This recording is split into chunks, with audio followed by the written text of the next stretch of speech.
I don't really have a good sense of time since this trip began, you know. But I tell you what though, you come doing it all on your own then and jumps on a plane, that'll take some balls out, you know, going on traveling a long way. I thought, okay, this is kind of crazy. I don't know what's going to happen. Yeah.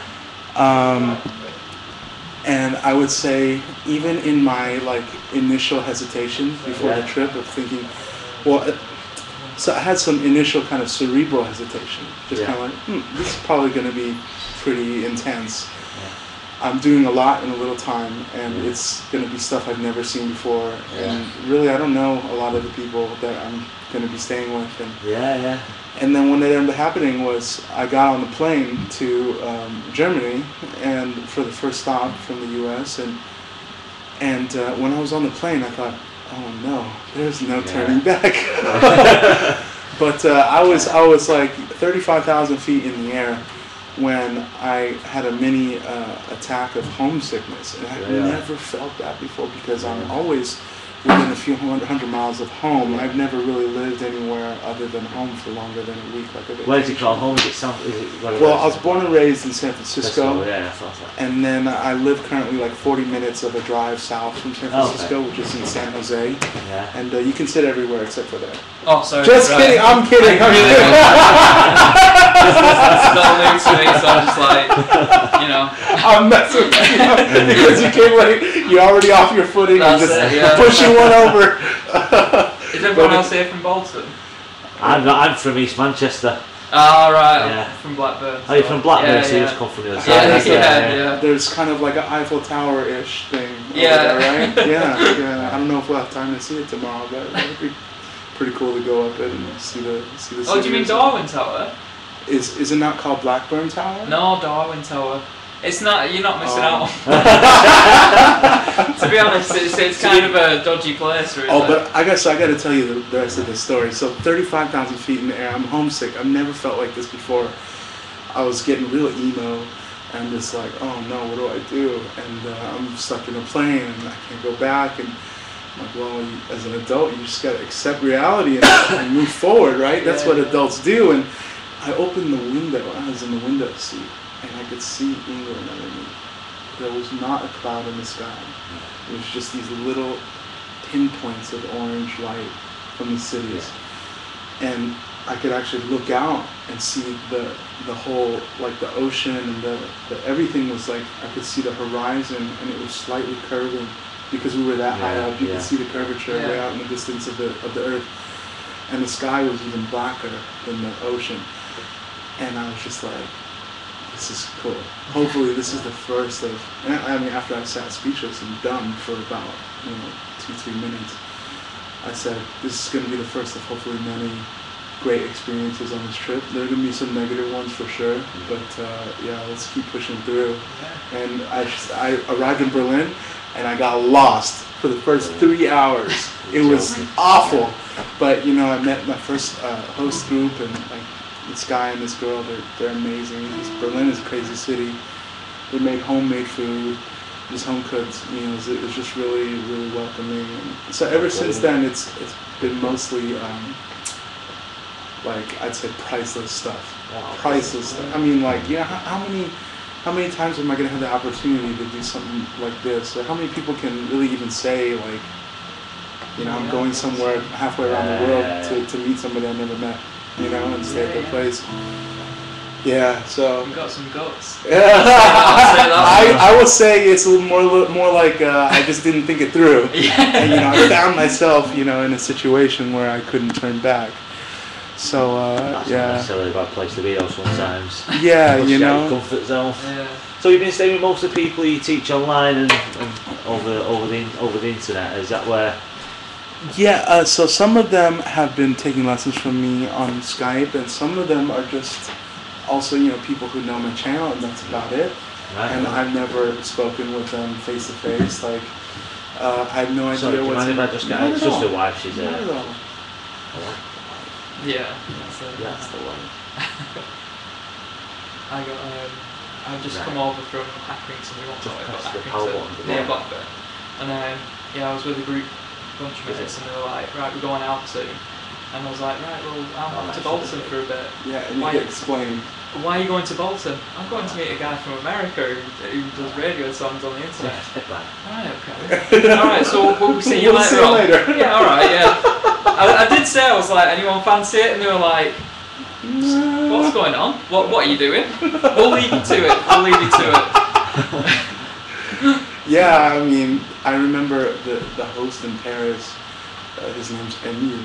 And he's 17 years old. He said, I'm 17 years old. If you need a place to stay, there should be no problem. I'm like, you have your own place, or you live with your parents? You have to ask your parents? He says, don't worry about it. And then he responds to me and says, yes, my parents said it's okay. You can totally stay. You know, it'll be really great. And we have a guest room.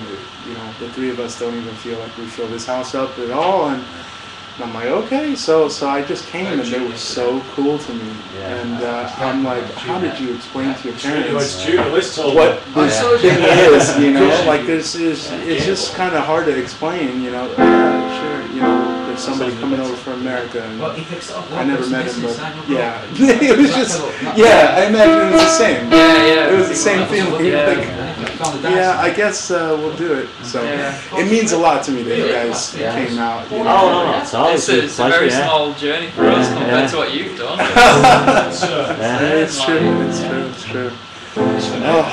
So what would you say was your first entry point into the tutorial videos? To be honest, I think it was just a case of like I was just watching, like trying to learn Radiohead songs, and then I stumbled across you, and like, but you didn't do just like Paranoid Android and Common Police. You were doing like, you know, like Staircase, like a day after I first heard it, like, I was like, and the fact that you worked it out on acoustic guitar as well, I was like, this guy's a genius. What's going on here? So I couldn't do it. So I appreciate that. That's cool. That's really cool. So for a while then, huh? Oh yeah, for about a year, maybe something like that. That's awesome. So I mean, hopefully when we go through this kind of workshop thing here, we'll be able to touch on enough, I think, subjects to make everybody feel like they can take away something of value, you know? But of course, every time you have a group, there may be some things where you're like, oh yeah, I already know that. And then there's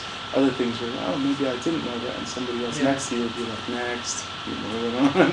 So we'll see. But Lee, would you like to say something? If you've got a cordial or anything, or WhatsApp, that'd be nice. We've got both. We've got a cordial in that case. We actually there's nobody watching Orange football either. That's outrageous. Would you like a drink? We've got Sprite, we've got orange cordial, we've got water, we've got beer. Orange cordial will go for me, thank you. Yeah, Kia ora, you alright with that? I'm fine with Kia ora. Sprite, yeah. Do you want a fizzy orange? Yeah, go on, why not? Tell you what, we'll live it out. Would you like a fizzy orange? Please, tempted now. No. You're alright, yeah? Oh, sorry, fizzy orange, mate, no, I'm fine. I'm fine with cordial, yeah, I'm fine with cordial. And Gary, that's one of the few Metallica songs I taught my students. No, I've seen a few videos. Lee makes me watch them. When I come back from the pub, lashed up.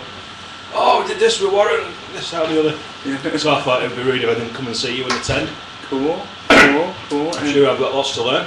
And you have some fondness for Radiohead's music? No. Zero. Not so much. Yeah. Cool. Right. I know I hate from I like music though, so it's cool. There you go. Yeah. There you go. Yeah. I'm always happy to learn anything and everything. Awesome. Can't hurt. Can't hurt. You're right. So Lee, I guess you maybe should. Would you mind if I just began? You far away. I'm the host of the most. Allegedly. Alrighty. Here we go. I guess. So is this going out over? Is it going to be on? Right now, it's broadcasting live. But I don't see anybody on here, which is strange because all the other times. Do you know how many sort of counters you've been getting on the view stream? I can't really tell because I'm not sure which number it is, but it might be 300 total for all of them, or it might have been 300 at most for one. I really don't know. which is cool. But yeah, right now I don't know if people are connecting. I can't tell because I can't see anybody's messages and stuff. I'm gonna write hello.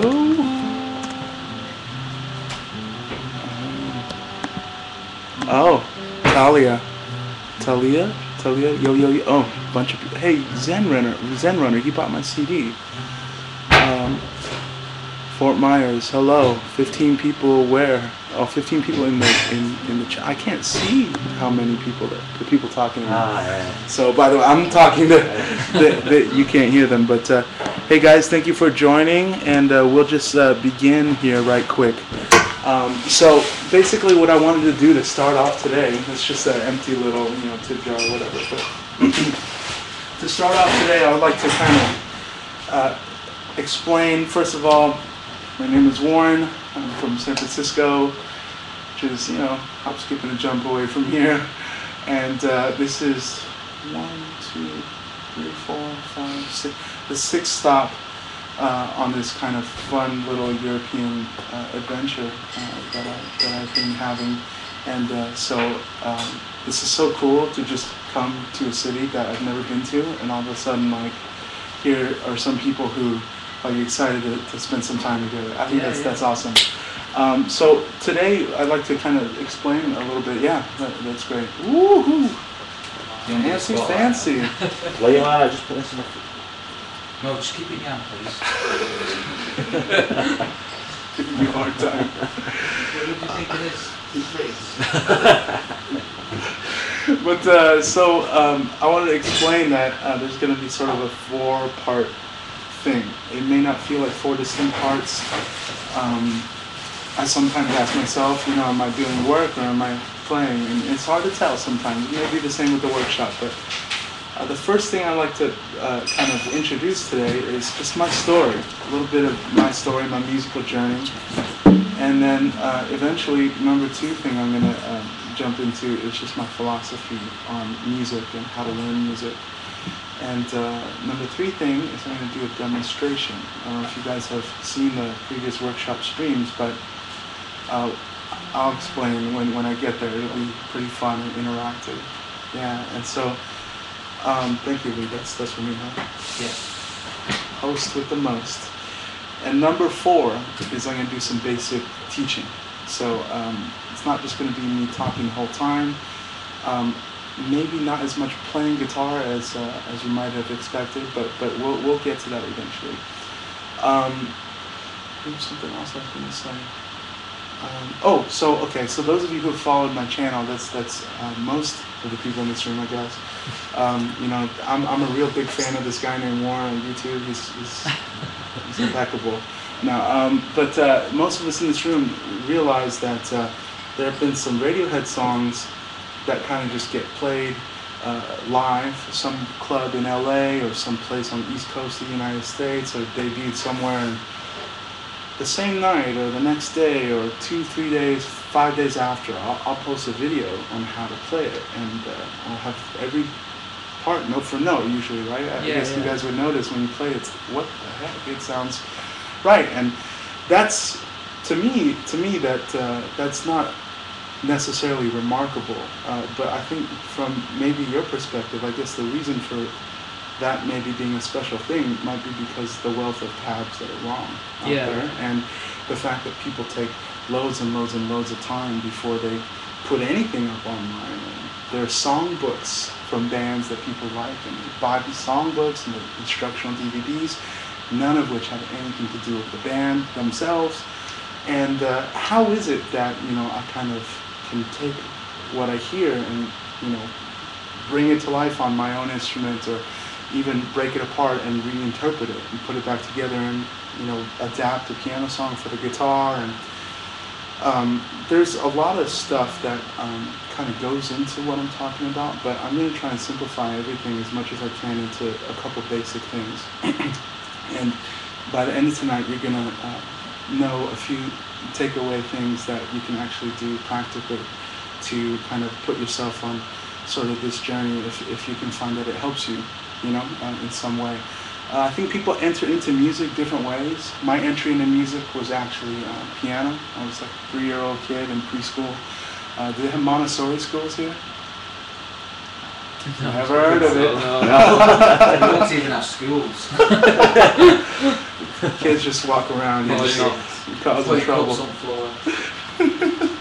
So there's this little school. It's kind of an alternative school. I went there for a couple of years, and one of the things I noticed at the school was people were playing piano during free time, and I thought it was the most beautiful sound. And so I decided, hey, I want to learn piano, Mom and Dad. And I'm like, really forceful at age 5 or whatever. And they get me piano lessons, and I promptly quit because the piano teacher forced me to read, and I was really slow at reading, and I felt like there was sort of something about it that just didn't feel right to me. I couldn't quite put my finger on it because I was 5. Probably couldn't hold my pee in my pants for very long either. A lot of things I couldn't do at that time. But later on, I found another way into music, and my mom, she signed me up for this thing called the San Francisco Boys Chorus. And we all kind of talk like this before our voices changed, and the San Francisco Boys Chorus is kind of this thing that existed to train boy singers for the opera. So if you guys are familiar with like Mephistopheles or like La Boheme or Queen of Spades, things like that, boys from the San Francisco Boys Chorus would be sent regularly to the opera to kind of sing in these parts.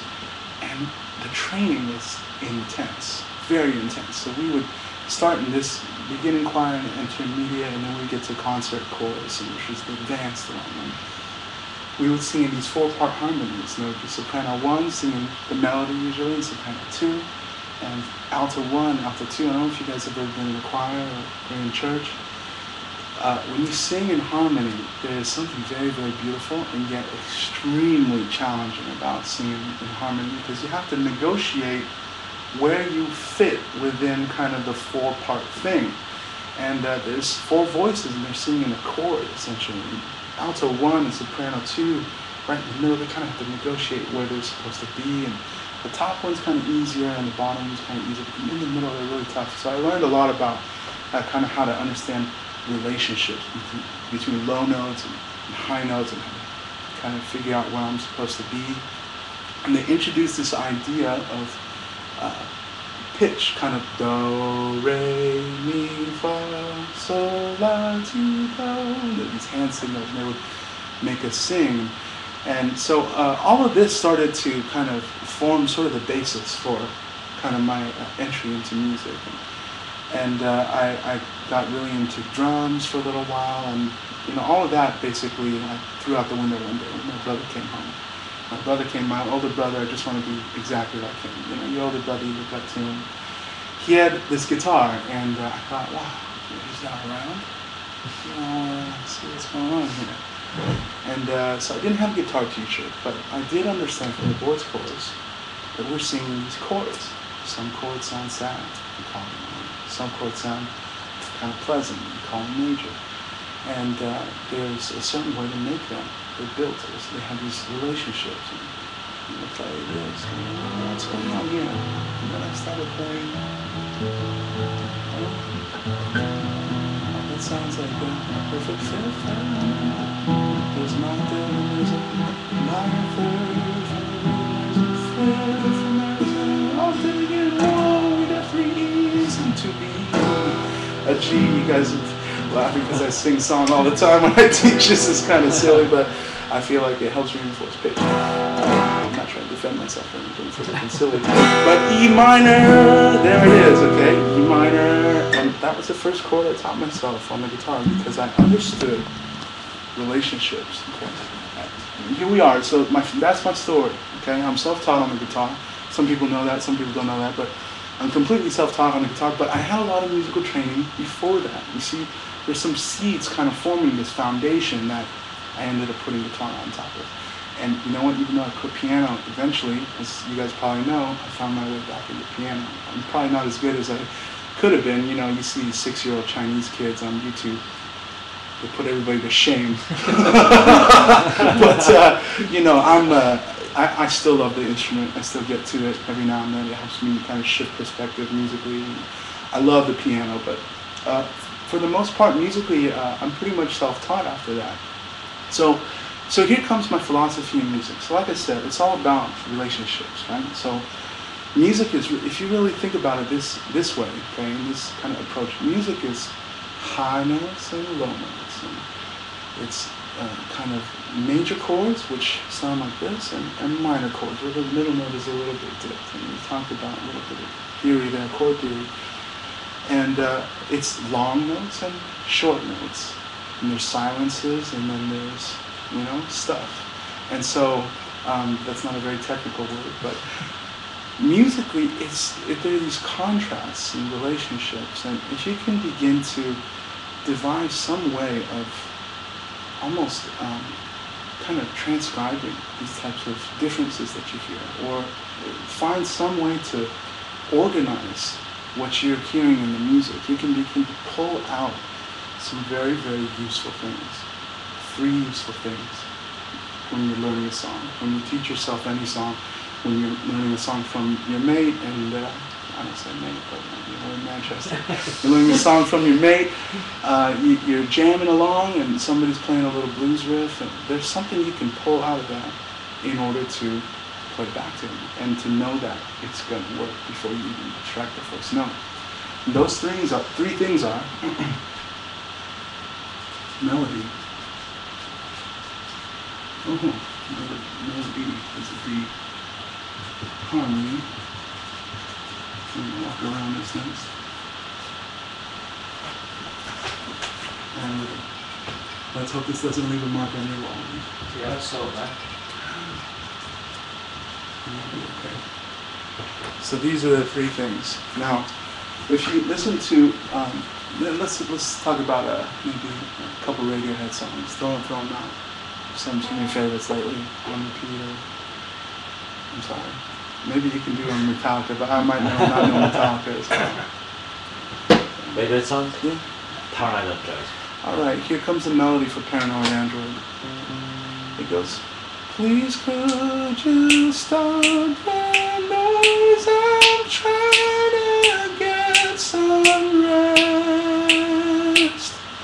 So what happens is when I'm playing, please could you stop the noise? I'm trying to get some rest.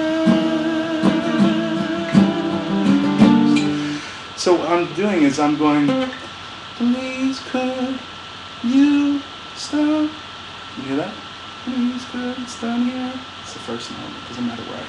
It doesn't matter, right? Please could you stop? Just a little, you stop, little distance. The kind of a jump. Noise out. A little bit of a distance, but it's still really high now. Trying to get some rest, and kind of descend stepwise, right? I wish there was a way. I wish somebody came up with a way to write that down. Oh wait, there is a way. There absolutely is a way. So we're getting into a little bit of the demonstration portion now, okay? Please could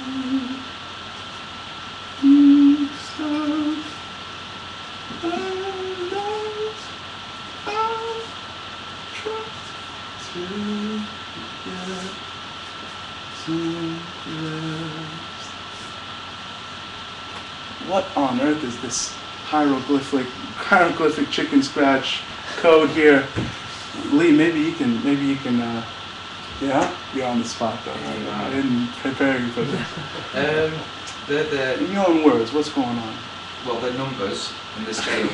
Okay, the scale. What's a scale? 8, 7, 8. Yes, Yeah, 8. yes, that's right. So, I'm sorry, I didn't prepare him for this. But a scale is kind of a group of pitches. There's a relationship between them. For instance, here's a scale. Da da da da da da da da. Most popular scale is called a major scale. Lots of songs use that scale. Da da da da da da da da. Okay, there's a major scale song. Da da da da da da da da da da da. There's another major scale song. Each one of those notes in the scale can be assigned to a number.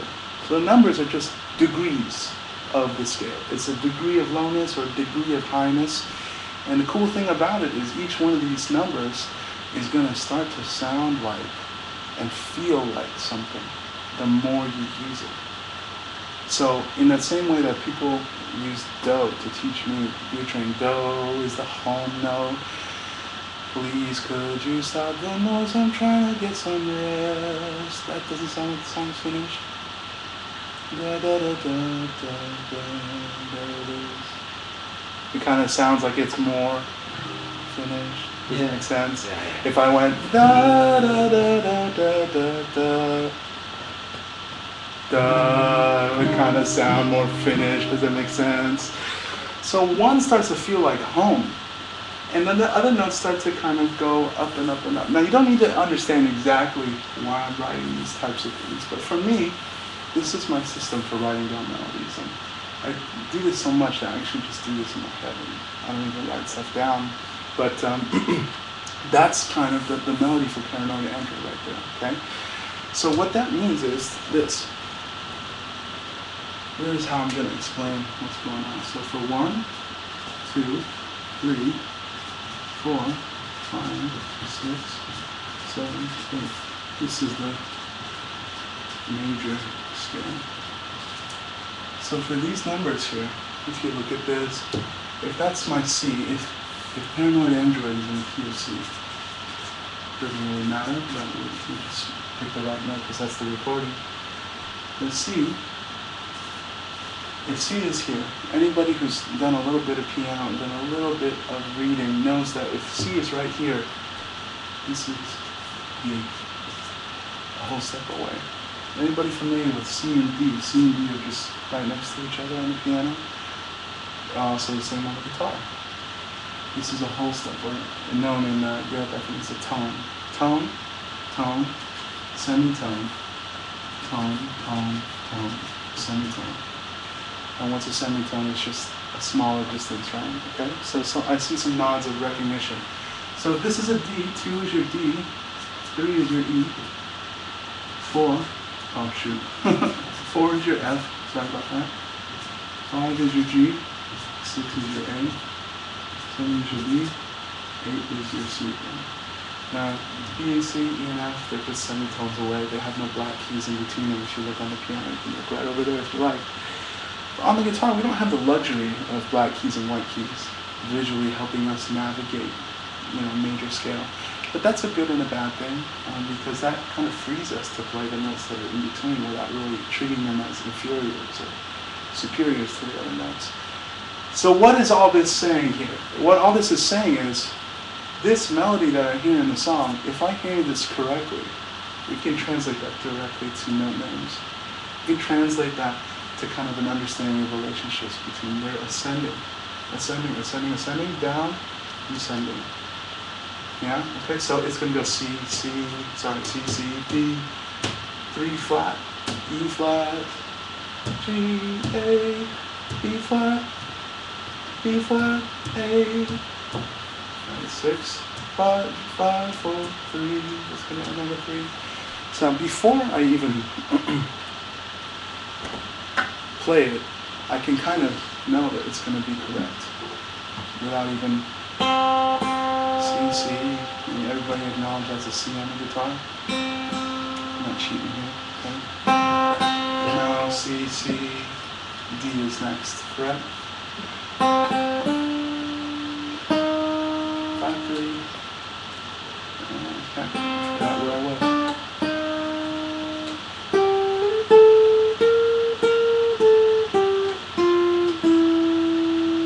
And so if you translated what I just did, this and this and this, everything is the same. There are different ways to look at the same thing. So what's the point of using these numbers to kind of describe a melody? Well, the idea of using these numbers is we all understand low and high.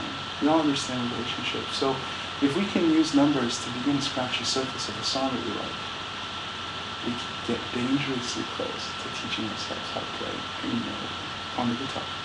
Because it just translates to whole steps and half steps. Just scratching the surface now, okay? Now, great example. Now, this is sort of the demonstration part. I didn't plan on jumping right into it, but want you guys maybe to pick another song. So from Metallica fan in the audience.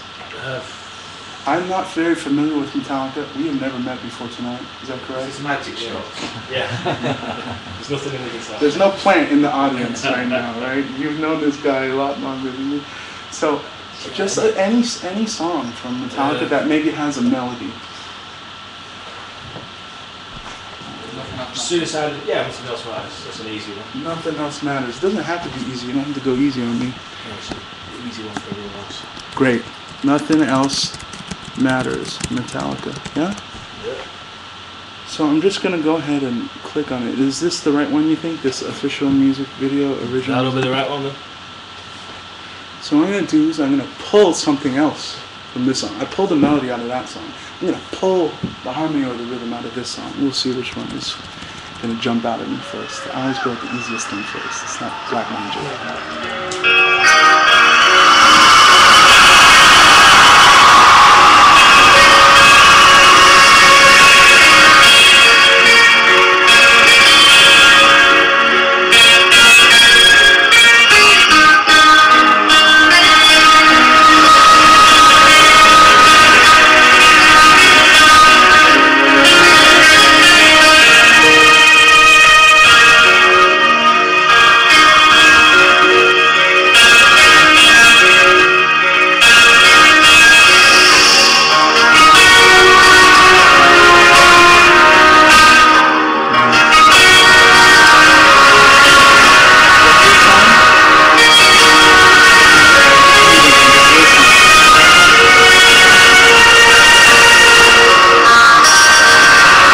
Now the second time, I'm going to, before I do the whole song is going to be a lot of material to cover in one session, but before I do the whole song, I'm going to listen to it again, and I'm going to write down the chords. I wasn't being prepared for this, but it'll work.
Lee knows what this song is. I'm sorry, I meant to write 1, but it was 6. Because 1 and 6 are the same. But anyway, if my guitar were tuned to E flat, it isn't. I would play the Roman numeral 1, lowercase. That's just shorthand for lower, just shorthand for a minor E flat chord, E flat minor chord. You don't have to tell me if that's right or not.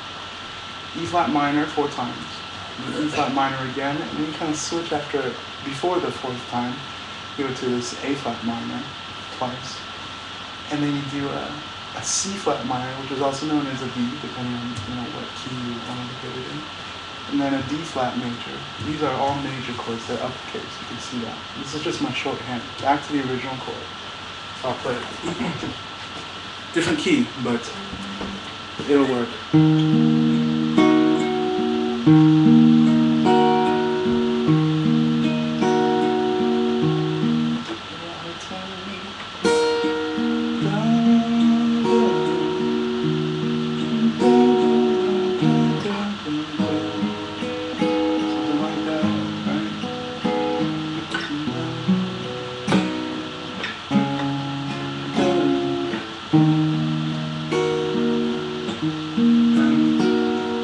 And then it kind of goes like this, and it keeps going, right? And then here we are. And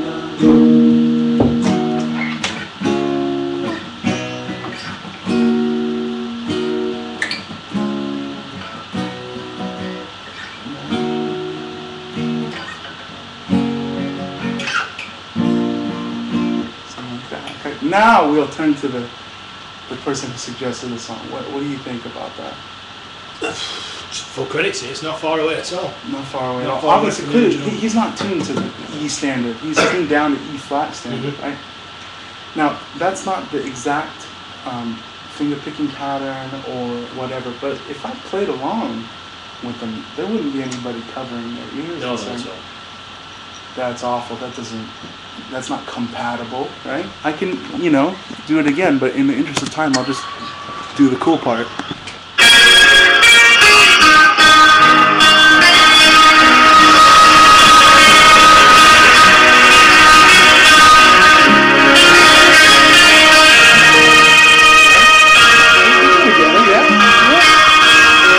So now what I just did was sort of a compound version of this, but the guitar has 5-6 strings per chord most of the time.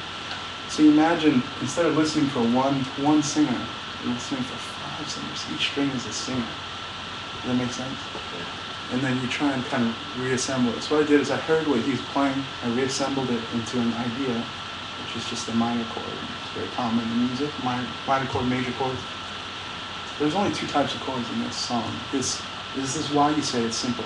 Not because this part is easy to write down or something, but because your ear has heard something like that before, right? It's like very familiar. You know what I mean? It's something. Metallica was not the first group to write a minor chord or a major chord or anything like that. And when you put these together, in fact, they kind of spell out a certain scale that is actually quite common too. It's known as the minor scale. Once we get here, we get to this harmonic minor. It's really cool. But before that gets boring, just the idea of like, wait a second, what's going on here? It can be condensed. It can be written. It can be internalized in some way and reinterpreted. Now, if I retune to E flat standard, I could play what he's playing, but I would use the correct shapes. Let's try it. Can I just ask you? Yeah. What I found quite interesting was just from listening to it, you flick this and you flick the top E, the low E string, and you kind of knew it was a lower tuning. What was it that gave that impression? If I sat down and tried to work that out, I know I'm still sat there trying to work out the chords on the standard tune. We'll get to that question again. Okay. Essentially, you're saying, what you're asking is a great question, but it's actually like 2 questions in one.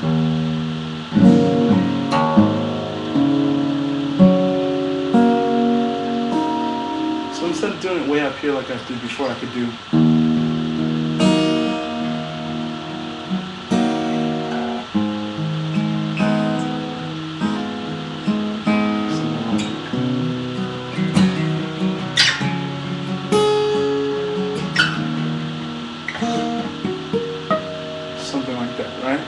So that's kind of what he's doing, but obviously I had to bar the chord because I had no E flat minor chord, almost like that, really high. But so far, everyone kind of on the same page about what's happening here. It is possible to listen to a song and pull a melody out of it, just from listening. This all happened before I even played it. You see that? And maybe you just have to take my word that I'm playing what I wrote on the paper. But, I'm playing what I wrote on the paper. So I heard it before I played. Now, tell me, you guys, be honest, okay? When you're learning a song on guitar, what is the first thing you do? Get the tabs. Get the tabs. Yeah, honest, yeah. Right? And then if you don't have a tab, you really want to learn it, what do? You try and just match what you're hearing. You strum along, right? I've given up on tabs a long time ago. I just try and work it out myself. That's cool. Not always works out well, but... And so if you try to work it out yourself, what does that mean, practically speaking? What's the first step? Oh yeah, just giving it a good listen and trying to, Find the key. Yeah. Giving it a good listen. I don't even think of, I'm really bad probably, but I don't even think of keys or anything. I just try and kind of work out the notes and stuff like that. Sure. Now you give it a good listen. Now did you notice what I was doing? The first run through was just sitting there and being very passive and kind of trying to pay attention. Second pass, I got the marker out, okay? Now, I don't expect anybody to do this on the second pass, but you see, I didn't touch the guitar. Yeah. The first thing a lot of people do if they don't have tabs is to grab the guitar and match what they hear. If you can't match what you hear, you give up. That's exactly what I do. I must admit, I never know. I Right. try and find it. I use on this touch Yeah, thing. right. I'll try and match that note. Right. Yeah, there. Now that's not a bad thing. I'm not trying to demote that kind of approach to learning guitar, okay? But it's a dead end if there's something that's being played that you've never played before and you find difficult to play. If it's not comfortable for your hands to do, how can you expect to do it, you know, in that way? There's another way, the way that you're mentioning, okay? And the way that, I'm sorry, what was your name again? Sean. Sean, that's right. Okay, so Sean, your last name's with an L, right? Yeah, yeah. Okay, That's cool. I what don't want to give that out on the internet. But so Sean, you mentioned give it a good listen first. Yeah. What are you listening for when you listen really closely? Just the melody of it, like. The melody, Yeah, yeah. something that sticks out to Yeah, you. of course. Yeah. You can follow sort of the movement of it, right? Now, if there's no like singing melody, maybe it's just a guitar chord or something like Yeah. that. Maybe you pay attention to what type of sound you're hearing, right? Is this a sound that like sounds really rock, or sounds super like sad and emo, or is it sound that's kind of like a broken up chord, or is it just mad strumming and folky, or is it, you know, finger picking? You start to pay attention and pull apart Yeah. things about it, right? If it's not a melody. So to give it a good listen, that's what I'm kind of advocating here tonight. It's like, let's put the guitar aside for a moment and see how far we can get just by listening. Now, in reality, okay, if you fall in love with the guitar by playing the guitar, you're not going to listen for long before you get bored of that and frustrated with that too. But whatever your entry point is, make sure that you're not neglecting the other thing that you could be bringing to your arsenal, which is, in this case, paying attention, really paying attention to what you're hearing. And when you're properly kind of equipped with kind of a system that helps you, the system is built to help you understand a lot of the music that is all derived from some very, very brilliant musicians back in like, you know, hundreds of years ago. There's still traces of it coming down to us today, you know. When you really get into the system that's been taken apart and broken down and analyzed by people who are much smarter than, you know, anybody in this room, and then put back together again, these music theory people have shown us that like there's so much going on in common between a lot of the songs that we're into. Obviously there's a million different genres, some stuff doesn't fit in those million genres, and that's fine too, because we like what we like, and there's individuality in you know, your opinion and your preferences and stuff. But the point is, you go on YouTube and you search for this video called Axis of Awesome, 4-chord song. Yeah? What? Tell us, what's in that song, Barry? Everything. You name it, it's there. There's this funny comedy sketch between these three guys on stage, I think it's three, and they're making fun of each other and saying, hey, you know, we're a rock band and we never made it big. And he says, you know why you never made it big? It's because we never wrote a 4-chord song. What do you mean 4-chord song? And then he goes like this, and he's like, you know, he's all like,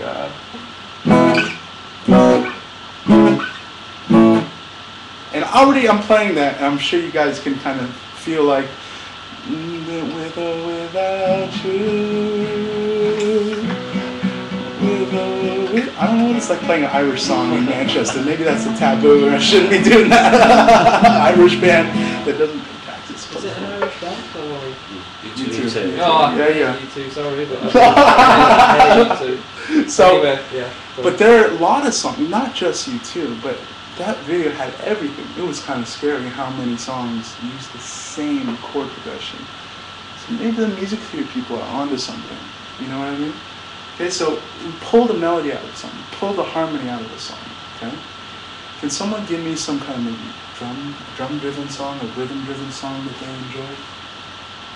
I'm just gonna pull it up and.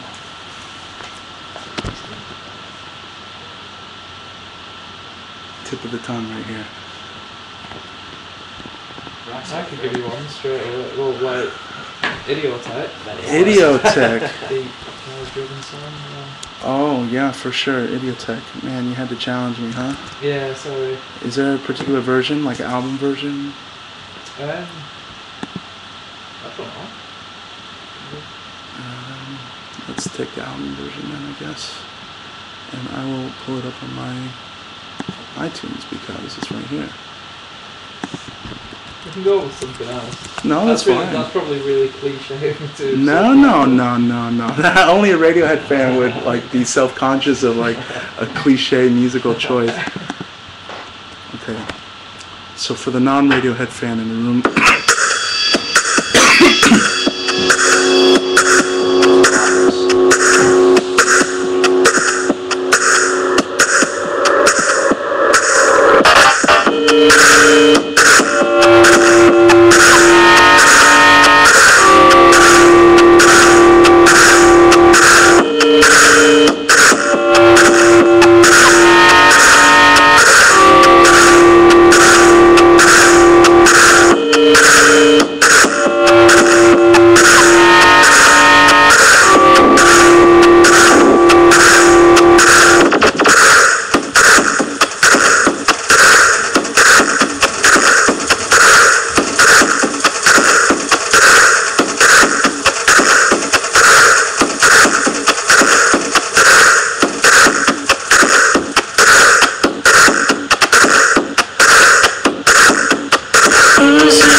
So I'm sorry for the mess, guys. This song is it's a challenge for me, but I fixed my mistakes.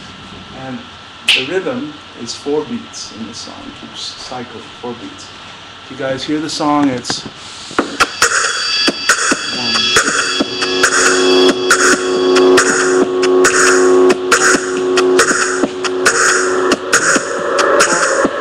2. Rock music invented the snare on the tune before. It's called a backbeat. Chad Smith, Red Hot Chili Peppers, famous for his backbeat groove. That's a 4-beat song. You can hear that there's a phrase in there, repeats and repeats and repeats. This particular song, I'm just simplifying what I'm hearing because there's a lot of parts going on. But this is the kick drum. This is the snare. Snare kick. Snare kick. Snare kick. The kick happens on 1. Snare happens on 2. The kick happens again on the end of 3. Is anybody confused about what that means? Yeah. So in between beat and 4, directly between beats 3 and 4, the kick drum happens. It happens 1, 2, and 4. Like right in, punched in between. Okay. And so 1, 2, 3, 4, and 1, 2, 3. No, did you hear that really quick one there? 2. So 1, 2, 4. Did you hear that? Really quick. So instead of right in between 2 and 3, it's the E of 2. You hear that? What I said before, it's all about relationships. Short, long. That was a short relationship. Okay, this is an even relationship. And 4. And these are kind of just regular relationships. 1, 2, kind of a little bit more according to the beat, on the beat. So I keep going.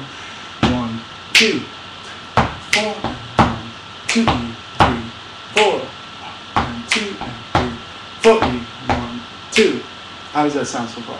Yeah, sounds Okay, so if I had a drum set in front of me, I would do that slow, and then I would do it kind of faster, okay? And then eventually it would sound like a real tape, Yeah. right? Okay, so basically what's kind of cool is I didn't even know this. I just enjoy the song, I listen to the song, but as soon as I did this, I saw something. I don't know if you guys see it yet, but this pattern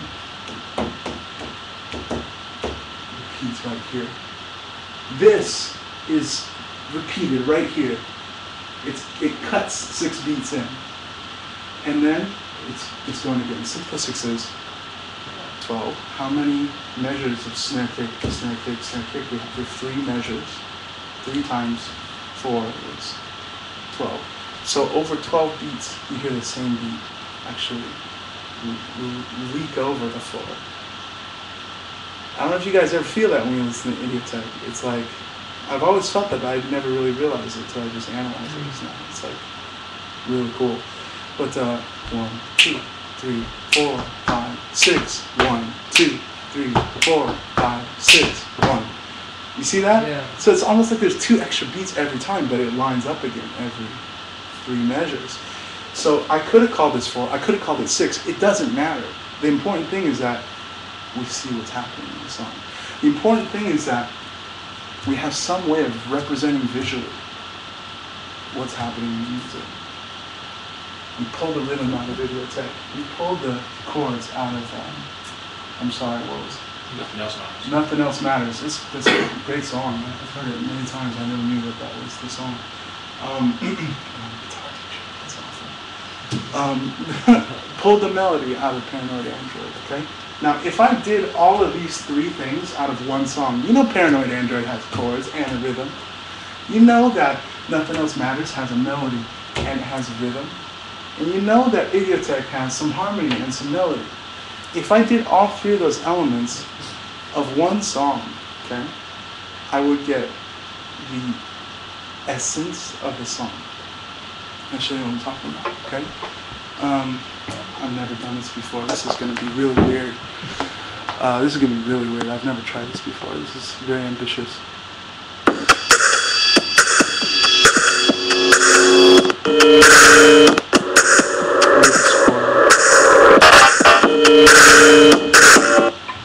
I have to stop it before I lose it.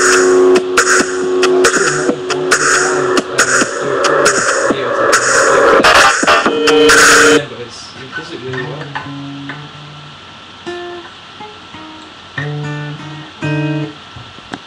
Okay. That's cool. But that doesn't help me right now. Yeah, sure.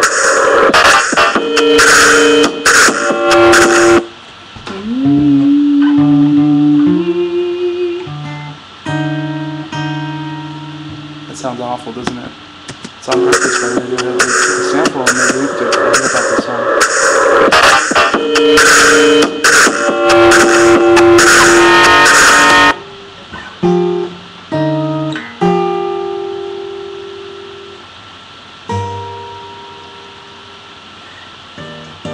Wow. I did not know that this song had a low E flat in it. We did Nothing Else Matters to get me into E flat. I'm glad we did that. So it's gonna be like.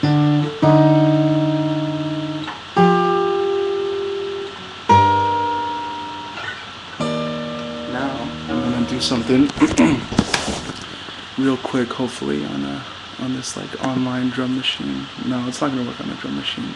Change my mind. I'm trying to work fast here.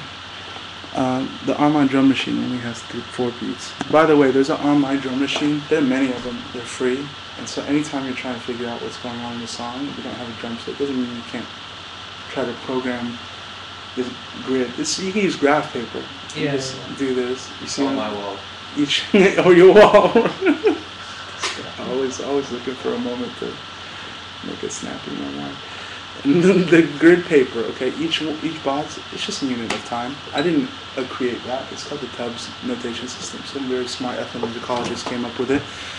But the ethnomusicologist doesn't use it for melody and harmony, like I've shown my Skype students. So I'm going to program that beat right now. You'll hear it. And I'm going to change it to 6/4. So there's 6 beats per measure. And I'm going to give it a nice kick drum sound. This is unbelievable. I don't know. You guys are really inspiring me to do this.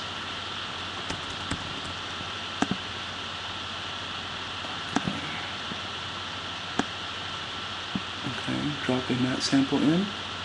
It's going to sound bad because it's just a random kick drum sample. I'm not going to tweak it, and it's not going to sound like the Idiotech drum rack, whatever they're using to get those crazy sounds. But you hear it.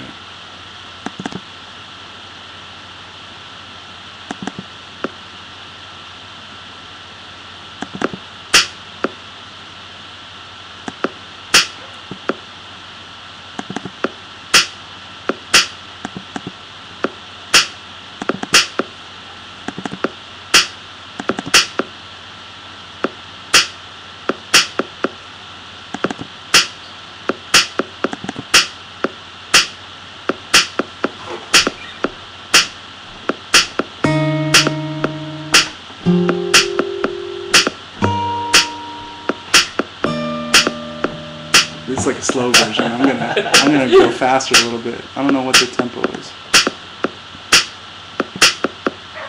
That's it.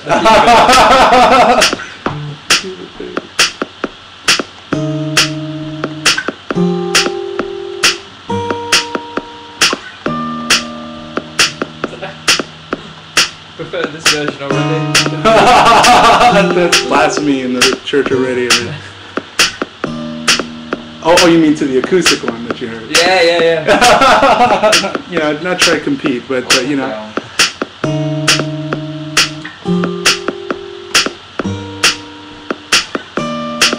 And then he's gonna kind of do some crazy electronic sounds, right? And he's kind of going to go.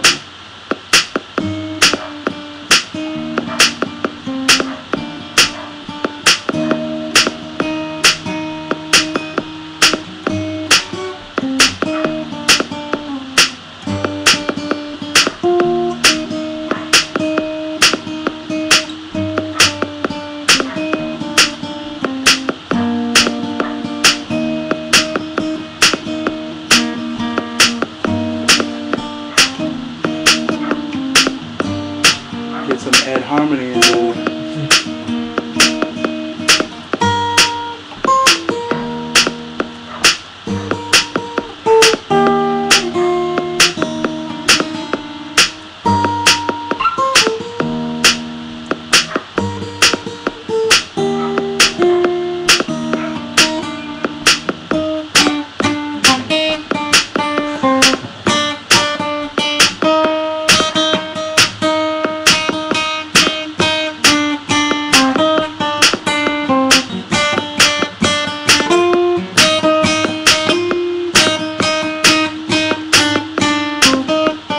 Could be rolling over in his grave if he were dead, but anyway, that's enough, I guess. You see, okay, so we pulled these elements out of the songs that were separate songs. But instead of doing them for separate songs, we just did it for one song. We just focused on one song. Which song did we pick? We picked the song we like.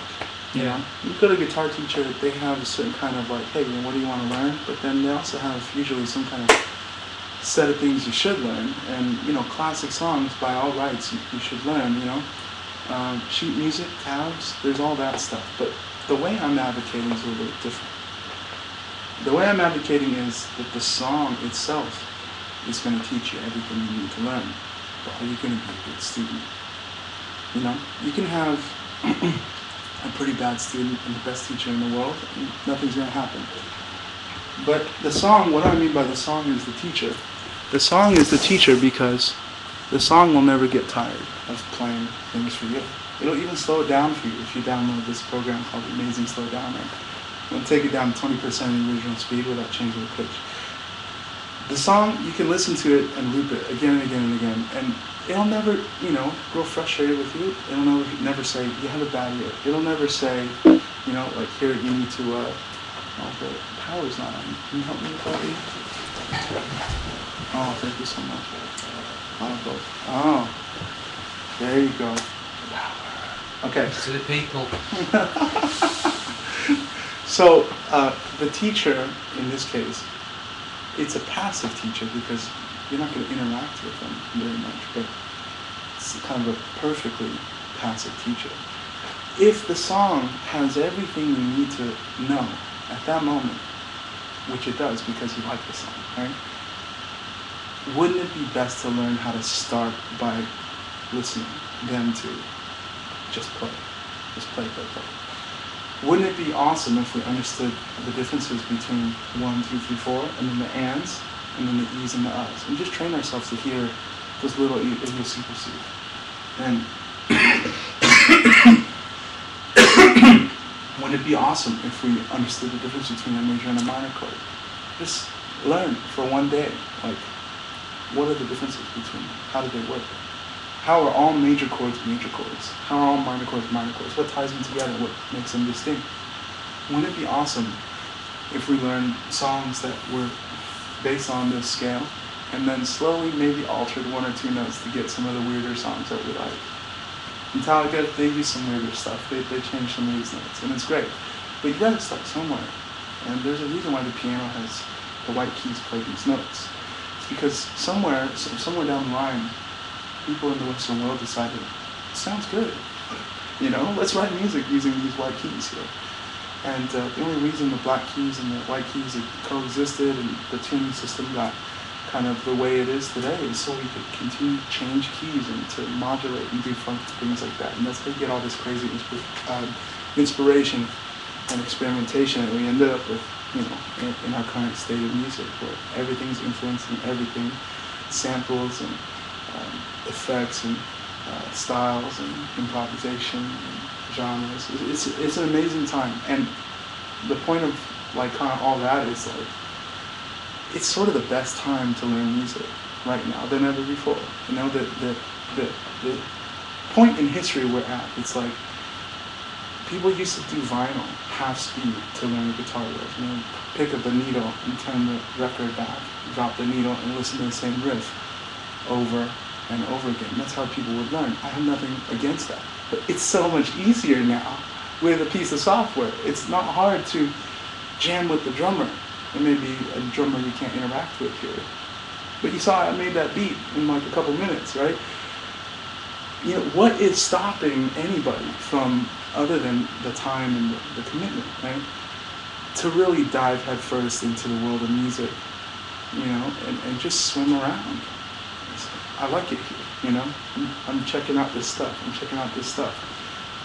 But beware, right? You're in the deep sea, you see some weird things. You don't really know what to make sense of it until you write it down, until you document it in some way. It's even better if you go with a guide, with a teacher. So I'm hoping by the end of this year, very ambitious, but I don't know if it's going to work, to launch a website that is just going to be dedicated towards ear training and music theory first. And then the application to the guitar. Does that make sense? Yeah. That's in line with my philosophy, because I don't believe that you're supposed to get onto the instrument first if you want to go really, really far. But you can get onto the instrument first if that's how you fell in love with the instrument. It's just the idea of how can you go farther when that fails you, right? And so I want to launch this website. I want to run it on like donations only, and I hope it'll work. But you can see it doesn't take me that long to learn songs, and I love to talk about philosophy of music and stuff like that. The hardest part is actually editing videos. I hate editing videos. That's why I don't make videos all the time. I'd make videos all day if I didn't have to edit videos, I didn't have to shoot videos and stuff like that. But basically, that's kind of it. So we kind of took us through my story and my musical journey, philosophy of music, did a couple demonstrations. And this was kind of some of the hardcore teaching stuff. But this is all just, as you can see, it's gonna like take a long time to let all this stuff sit in, and you can't even tackle all 3 of these at once. It needs to be, spend some lessons just doing this, and then just this, and then just this. You know what I mean? But with that said, like, so far, are there any questions?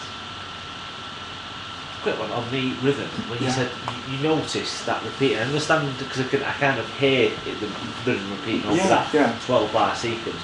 But how did you notice? How did you spot that from the way you tabbed it out, like? From the way I saw it, it's not obvious. Just the way you see it right here, there's nothing repeating really, except I noticed. Wait a second. 4E. I hear that. It's kind of a 2E here as well. Okay, well, 2E, and then what's here? 3. Okay, 4E, what's here? 1. So the spacing was the same between these two kick drums. And then the spacing here, 3 and 4. Same. 1 and 2, same. And I was like, oh, it's all started from that. And if you really listen to the song enough, I mean, I've listened to the song a million times, I started to pick up on the idea that, wait a second, maybe it's not 4. Maybe it's 6. Or maybe they're doing 6 in the drums, but the chords are doing 4. Or so. I haven't really sat down with it long enough. You know, some of this stuff takes time, and you just gotta listen to the whole thing. But that's an excellent question. Does that answer your question? It does, because you can hear it, but when you said, oh, when I see that. Yeah, no, it wasn't automatic that I saw it. No. It kind of like, I had to piece it, I had to map it kind of back, you know. You guys ever, when you were in school and people were showing you math, did your math teacher ever write transparencies? Use transparency? They use a chalkboard or marker board or something? You mean just like a projector? A projector. Yeah, the projector. They wrote on a projector. Yeah. With like the water, the wash-off marker kind of thing. That's so funny that everybody uses that. But in case you know they haven't heard of it or on the computer, it's just this idea you can write on a clear transparency sheet and you can erase it. And what I did was I wrote on a clear transparency sheet and I just shifted it over so that it actually fit the other one as well. So it just kind of fit right over, you know. So great question. Any other questions? So that rhythm, although it's a drum, how would you transfer that into the rhythm of the guitar? That's an excellent question. Excellent question. Now I can do that, but it may or may not sound satisfactory because Idiotech is awesome for reasons other than an acoustic guitar. But the guitar is strummed down and it's strummed up. So if we see subdivisions of the beat, like 4 per beat, it's going to be a 1 beat and a 2 4. You guys agree? So it would be essentially 1, and I would have a phantom strum right here. I'm going to sit in front of the computer. It's going to go 1, 2, and 4, and 1, 2.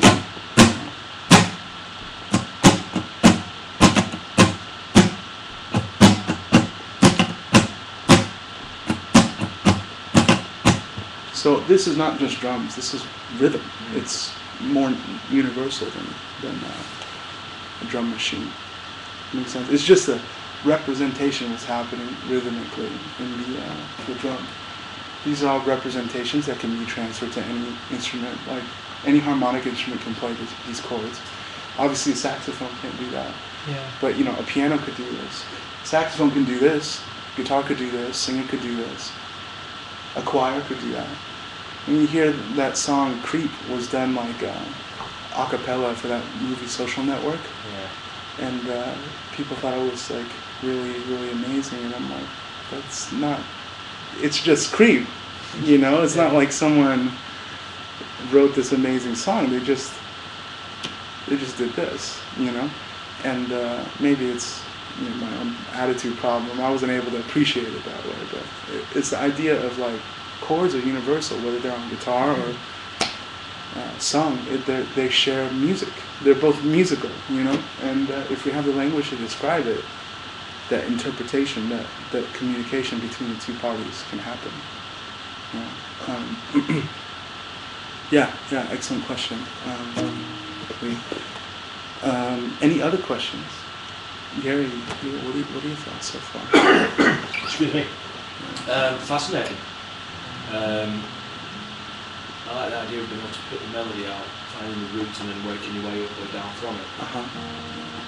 So yeah, it's a new way of looking at it. Cool. Something I've come across. So Nice. That's good to hear. That's great to hear.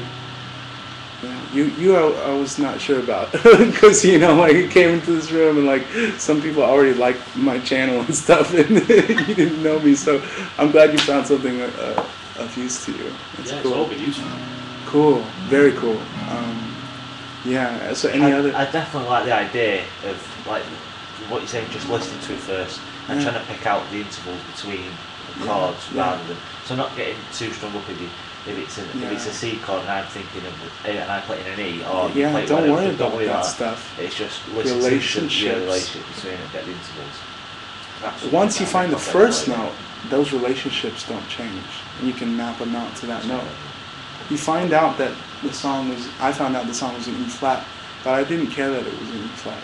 I just played it before the song started, so I could kind of just make a note that was in E flat. But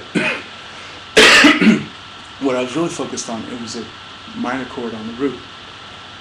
And then once it was a minor chord, I knew that it was that sound of the minor chord, and it was the main note of the song. Then I just continued from there, regardless of whether I knew it was in drop E flat tuning or not. Knowing what key a song is in. I was going to say that. I would watch yourself to telltale signs. Oh. Excellent question. So this is a similar question to what you were asking. How did I know to down-tune to E flat to play the song? Well, I didn't at first. I had to listen, and what I heard was in the song, I heard that it was like a minor key. Obviously, you don't have to be an expert to know that song doesn't sound that happy in the beginning. Socially, we're ingrained to know that that's kind of a sad sound. And you hear that, and it's like, okay, well, whatever that main note is, it sounds pretty low down there. I'm going to try to play an E. There wasn't rocket science to it, because this is the lowest knob in guitar. And I played it, and what I heard was different from what was being played in the song. So the main note that was kind of ringing out in the song was not E. Here's where the hard part comes. Okay, here's where you have to try many, many times if you've never done it before. But then you have to say, if it's not E, where is it? And that question of, is it higher than what I played? Is it lower than what I played? If it's either, is it higher by a lot or a little? Lower by a lot or little? I discovered it was lower by very little. And boom, boom, boom, rock musicians, starting with Jimi Hendrix, Stevie Ray Vaughan, on to people they influenced, including, Eric Clapton and, guys in Metallica as well would probably be in that group. Jimmy Page, E flat standard is not uncommon at all. So experience has nothing to do with this stuff that I talked about today, but experience does help. The more you do this, the better you get at it, because you're like, wait a second, Jimmy Page did the same thing. And that doesn't take music theory to figure it out. So to answer your question, I listened for the main note. What did I feel like was the note that felt like home? The main note was,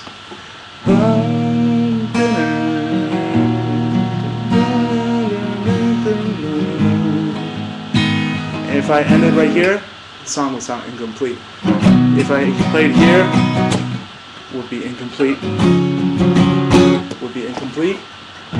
Sounds like we're finished with the song. That's universe. Everybody knows the song's over if I stop right there. And especially if I go.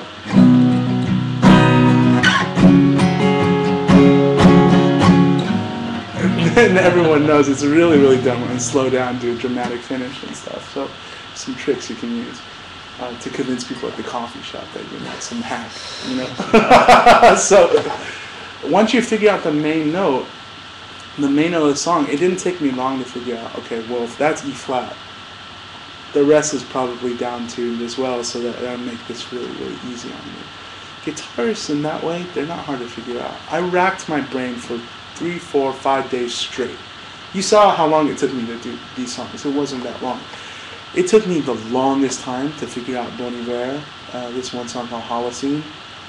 That song took me so long because what the guy does is he tunes these 4 strings, he takes them off, and he puts a set of 12-string guitar strings on the guitar. Like the higher chords, there's 12 strings, there's an octave up and a lower octave. the guy restrung essentially the whole guitar with the higher chorus. And so you get this weird kind of shimmery, high, metallic sound to Holocene. Is that for the DGB&E then? Oh, this Yeah. sticking my phone out longest on now. It's one of the jokes just sticks in it, isn't it? It just sticks in it. It's weird, right? Metallic and shimmery. It killed me for the longest time. I'm like, what tuning is it in? Is it capo up here? Is it? And you should have seen me. Like I was like, I can't do it. You know. It's almost like a sitar type sound Correct, to it. correct. Like, You know why sitar sounds like that? It's because it has these very thin strings that are resonant strings. I only know that because I studied ethnomusicology, and one of the things we covered was Indian music, Indian classical music. And Indian classical music has a sitar because there's these drone sounds, these metallic strings keep going and going and going, and he's playing these strings constantly, very thin metallic sounding strings. And so you have this sense of like, wow, I really don't know what's going on. I probably should have likened it to the sitar, and it would have helped me on that journey to figure out what was happening. But after I figured it out, I realized it's standard tuning. And so I did this little video before I did Holocene. I don't know if anybody was paying attention, but I did a little improvisation in the Nashville tuning. We call it Nashville tuning, high-strung tuning. And people said, "What's the tuning, Warren?" I said, "It's standard tuning." But I was being sneaky about it because it's not really standard tuning. It's standard tuning an octave up. And so I was kind of being, cheeky, I guess you guys might say. But the idea is the tuning wasn't obvious to me at first, but through banging my head and kind of like one day, aha. It wasn't as complicated as I thought it was. You know what I mean? They're not going to do something that's not musical on the guitar. It's going to make it easier to play a song. It's going to make it work in some way. And sometimes you can't get it, that's fine. To save time, sometimes I do a little bit of research and say, did Bob Dylan do some weird tuning on this? Rather than headache, I'm just going to find the tuning. But just because I find the tuning of the song doesn't mean that there isn't a lot of musical work for me to do to still train my ear. You see what I'm saying? So once the guitar is in the new tuning, you can still be very, very much of a student of the song and learn from the song from that point. Because maybe that first point is like jumping onto like this ledge that's like 10 feet up and you can't get there. Well, take the elevator, but then take the rest of the stairs up. You see? So, yeah. Some people ask me, where do I start when I start with a song? That's a great question. I start with the thing that sticks out to me the most. Because that's the part that I hear most clearly. The parts that are not clear, the middle notes of a chord or little buried things, sometimes I can get it, sometimes I can't. But most of the times, I listen close enough, justified. My career, I tell myself that my career justified a nice headphone set, a set of headphones to purchase. I can hear most of what's going on in the song. I've been doing this for a long time, so I have a lot of experience. So it's like, of course, Yeah. So now, while everybody may be on their own journey, some people are strong in maybe one area or weak in another area. It doesn't mean that you should compare yourself to anybody else who's maybe farther along in the journey either. Best thing you can do, find like a buddy who's at a similar level, somebody who's down to actually, be a healthy kind of sharpening person for the other person. I'm going to make you better. You're going to make me better. That's really great. And another thing that you can do is to just note the times when you realize, wait a second, I'm better than I was last week. I'm better than I was a month before. Even if you're not playing 60 new songs, next year. Even if you're playing a couple new songs, but you're better at picking out intervals. You're better at picking out the movement in the melody and better at picking out rhythms and stuff. That is progress that will last a lifetime. I teach so many people songs on YouTube and I'm like guilty of this, but a lot of times I teach the song and they're like, when's the next one coming out? When's the next one coming out? And I'm like, you guys, it's great that you find these videos like great and you get a lot of value out of them, but what if I'm not around anymore? What if I stop making videos one day? What if Radiohead sees the pants off me or something, you know? Not that they ever would, I think, but what if I'm not around? Does it mean the learning stops when a song is not finished? What about having a foundation like this that you can continue to build upon more and more and more? I was going to ask as well, like, have you actually had any contact from anyone from the Radiohead camp? Because surely someone's seen some of the videos that you've done. I did have a little bit of like a copyright issue that was worrisome to me, so I reached out to a lot of whoever I could, and somebody gave me a contact, but in the end the contact helped how they could, and I actually haven't corresponded 2 ways with them since. But no, it's, you know, that's not why I'm in this, right? Oh yeah, of course, yeah. But it was a privilege to like hear back from them. That was whoa. Whoa. So that was really cool. Just a little side mention. I did a cover of have you heard of a guy called Dan Sorte? He's kind of like a rockabilly type guy. I did a cover of one of his songs and put it up on YouTube, and he actually messaged me, the actual guy messaged me saying like, that's fantastic, like next time you come to England, come up and play drums on that song. And I did it, and it was awesome. It was like, oh my god, that's so cool. I know, it's still not sunk in. It's still not there. Do you know what I mean? Like, that's a great honor. Privilege, and well, that's what I was thinking. Maybe you know, you kind of have a similar experience, like tomorrow night, guys, Manchester Stadium. You come out to sing. That would be, you know, unreal. But something similar happened to me virtually. There's another guitar hero of mine named Derek Webb. Right. And he did some fingerpicking songs on a very obscure fan club CD. It wasn't widely released. I found it on eBay after a friend played a little bit for me somewhere else. I was hooked. I had to find these songs. I found them on eBay. I bought them off eBay, these fan club CDs that nobody has.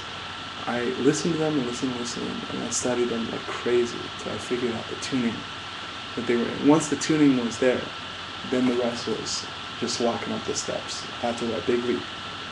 And I'm trying to learn them as best I could, note for note.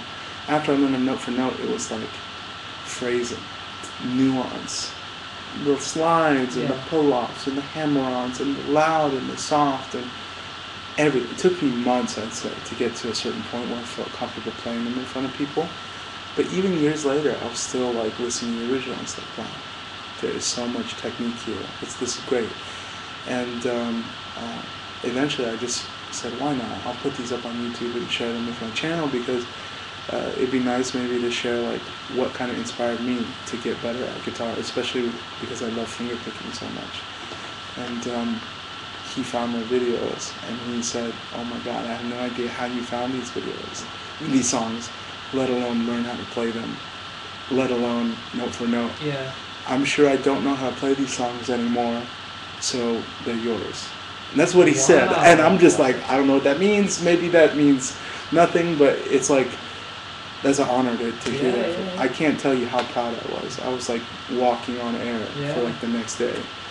And it's nice because, not because he knows me now, not like he recognizes my name, but there's a sense of which I worked really hard on that and nobody was looking. Nobody gave me money to practice that song. Yeah. Nobody fed me to practice that song. I didn't get anything out of it except my own kind of enrichment musically. And I know he knows what that's like. Yeah. And so when he congratulated me on it, it was like, this guy understands me. Like on some deep level, I feel like we can relate. Yeah. He has guitar heroes too, you know, and it was a dream. Yeah, it was a dream. But Radiohead, we still have yet to come across that milestone. Yeah. Seeing them in San Jose was great. Santa Barbara, great show. Coachella, amazing festival. and I feel like the icing on the cake to this crazy European trip of mine is to see them 2 more times. Yeah. But last time I saw them was at Leeds Festival. They played there a few years back. They headlined it. Yeah. And I actually was looking up a few years ago. I think it was 2005 actually. I saw it when they did the Oxford gig, like the homecoming gig. They had like a full day festival. And it was really good. They had like Beck and Sigur Rós and loads of bands there. It was when Kid A and Amnesiac had just come out, and it was kind of like oh my goodness. Around that time. That was some time ago. Yeah. How old were you at the time? 18. 2002. Yeah, about 8. Yeah, I would have been about 18. Yeah. Yeah, wow. This is why I'm living in the wrong country. No, you're not at all. Seriously, swap places. I want to get out of here. Will you dive down? Well, we can, I guess, kind of wrap this up if there aren't any more questions. But yeah, what do you guys think? Awesome. Very cool, thank you. My pleasure, man. I'm so glad that you guys liked it. Thank you again, Lee, for opening up your place and for putting up some random guy and being a guest. Like some random guys in. Letting some random guys in. Yeah. Especially this one. He looks dangerous, this one. But maybe we'll grab a pint or something after this and jam a little bit. But hey, everybody on the Ustream, thank you so much for. No, I didn't go back to standard tuning, Talia. But good night, everybody, and thank you for tuning in. And hopefully you'll see this uploaded later. Bye.